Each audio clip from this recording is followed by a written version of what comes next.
Hi,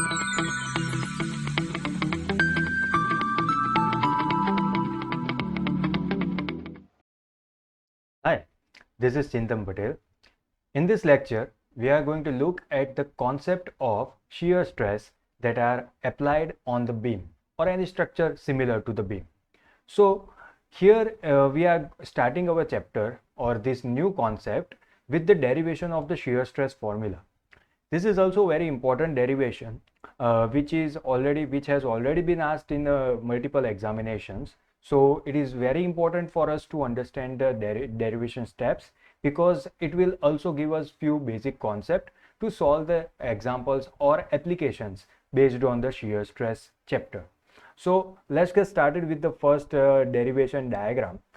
We are looking at we are intended to derive the formula for the shear stress generated in the beam section like this.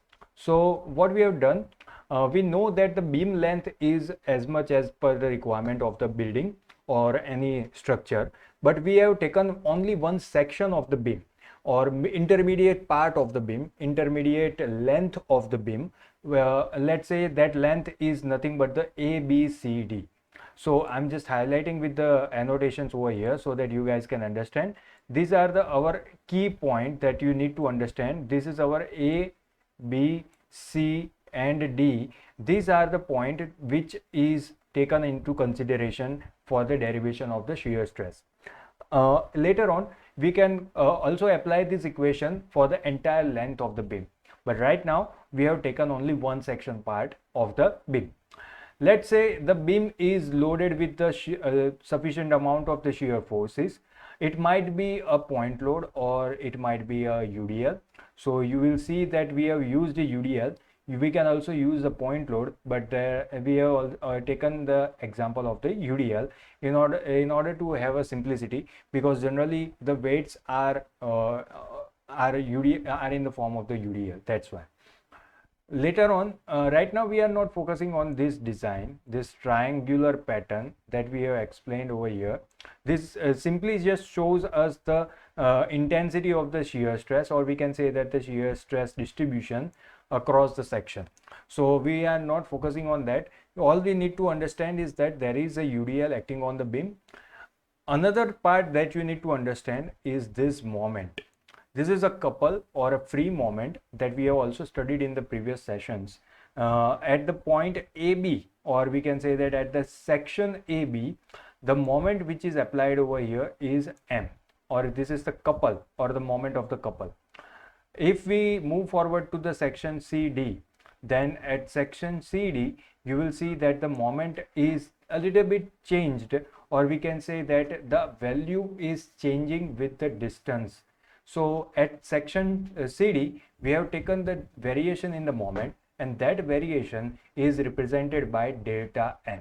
So the original moment was M at section AB, and at section CD, the moment is M plus delta M.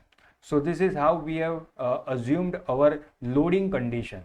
So based on the requirement or application, this loading condition may change, but we have taken the generalized idea of loading of the beam right now. So according to different loading condition, it might change, but the basic formula that we are deriving here is going to be the same. Okay, so let's get started with the shear force values. So let's imagine that the shear force F is acting at the point section AB. So let's say at section AB, if it is the F, then similar to the bending moment, we are taking the change at the section CD. So at the section CD, the shear force value would be F plus delta F. Delta F represents the change. Now this change may be positive or negative. So if it is of the same value or same direction, then we will consider it as a positive, and if it is of the opposite direction, then we will consider it as a negative. So this is how we are assuming our loading condition. Now we have also taken a elementary strip EF that you can see over here by the black lining or the black strip. EF is our elementary strip for the studying of the shear stress derivation. This strip is taken from the from the neutral axis NA at the distance of y. You will see that there is a distance of y from the neutral axis up to the elementary strip. The length of the elementary strip is delta x, or we can say that the entire length of the section is delta x. Here the another diagram represents the cross section area. So the cross section of the beam is taken as rectangular, that we have seen over here, and in the cross section we can see the neutral layer like this. This is our neutral axis or neutral layer of, or the EF line. In the cross section we have taken the width of the cross section as the B. So this was the basic notation that you need to understand. Also I have enlisted those particular notations. So SF and BM. So M is the bending moment at AB, M plus delta M is bending moment at CD, F is the shear force at AB, and F plus delta F is the shear force at CD.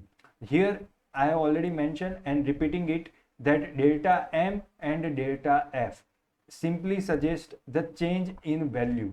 This change might be positive or might be negative according to the direction and the value that we are going to get in our application.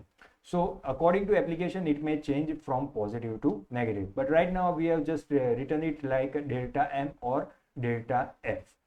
I is the moment of inertia of the entire section. Which section? Cross section area. So in our case we have taken our cross section area as the rectangular. So moment of inertia of the section about the neutral axis. In application this might change. They may give us the area of I section or T section or any section of different shape. So according to that particular section we need to change the calculation of the moment of inertia. Consider the elementary strip of EF at distance y from the neutral axis. A is the area of elementary strip and F is the bending stress at AB. Now this is a little bit different notation. In our previous sessions we have denoted the bending stress by sigma B, sigma suffix B. Now this was the notation of bending stress, but now in this chapter we are denoting the bending stress by F. Why is it so? Because F stands for the flexural stress. Flexural stress is the another name for the bending stress, so it is also denoted by F.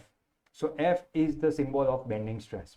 So we are using the basic relation of bending stress, that is M by I equals to F by Y, and making the F subject, you will get the equation in terms of the M by I into Y. We have seen this F value at AB. Now if you want to get this F value or bending stress at CD, you will have to find the F plus delta F. At CD, F plus delta F is written like this. If we are calculating F plus delta F, then we must consider the M and delta M like this. M and delta M. Make sure that this is the our small f, because small f and capital F are different. This capital F is for shear force and this small f is for bending stress. So make sure both are different in your derivation. Now what we are going to do, we are going to calculate the force acting across the AB section. How we are going to calculate the force? We are going to use the basic formula of stress. We know that any stress is equals to force upon area. Force upon area, and if we make force as a subject, then force equals to stress into area. So that's what we have written over here.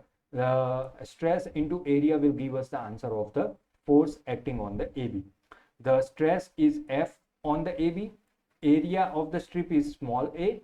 Putting the value of F in the equation, we will get the final equation of the force in terms of moment of inertia and bending moment like this.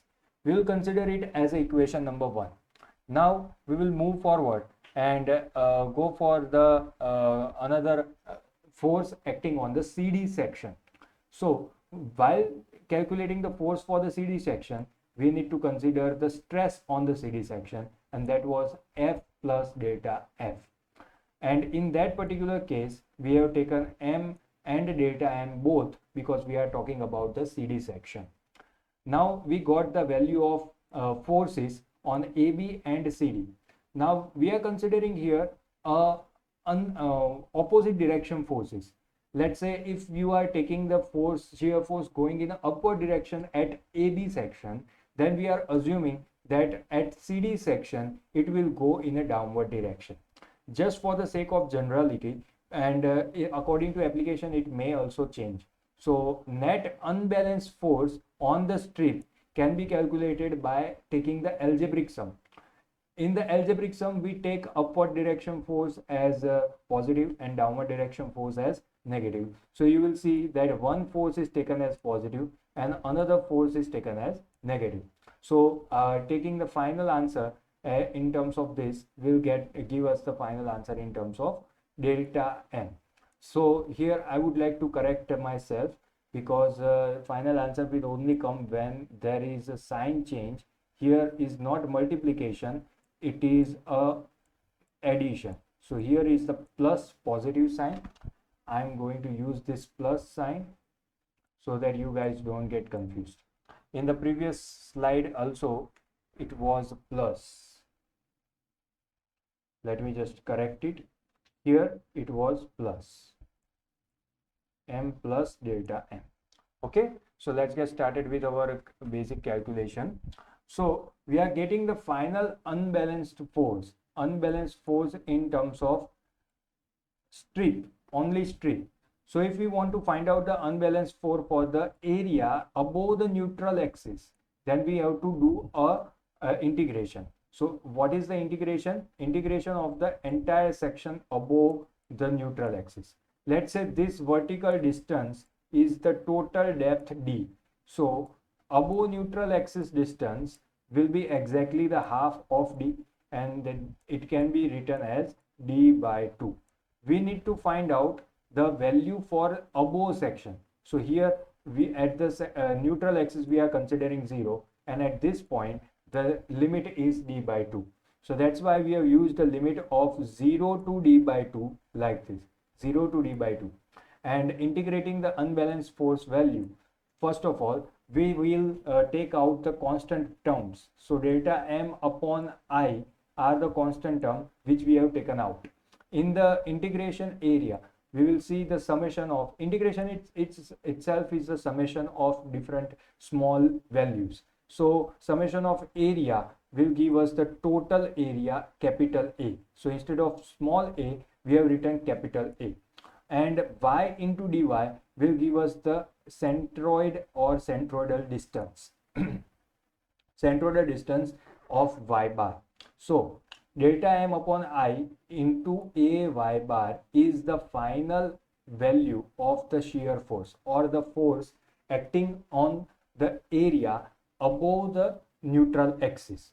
So if we want to calculate the shear stress, because we are learning the chapter of shear stress, so shear stress can be calculated using the basic formula, that is nothing but the shear force upon area.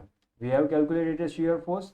Let me just put this value in this equation upon area. What is the area? Area of this elementary strip. For this elementary strip, we have considered the rectangular shape. So for rectangle, 2 dimensions are required, that is delta x into b, delta x into b. So this was the basic area that will give us the dimensions of the elementary strip. So delta x into b is written over here.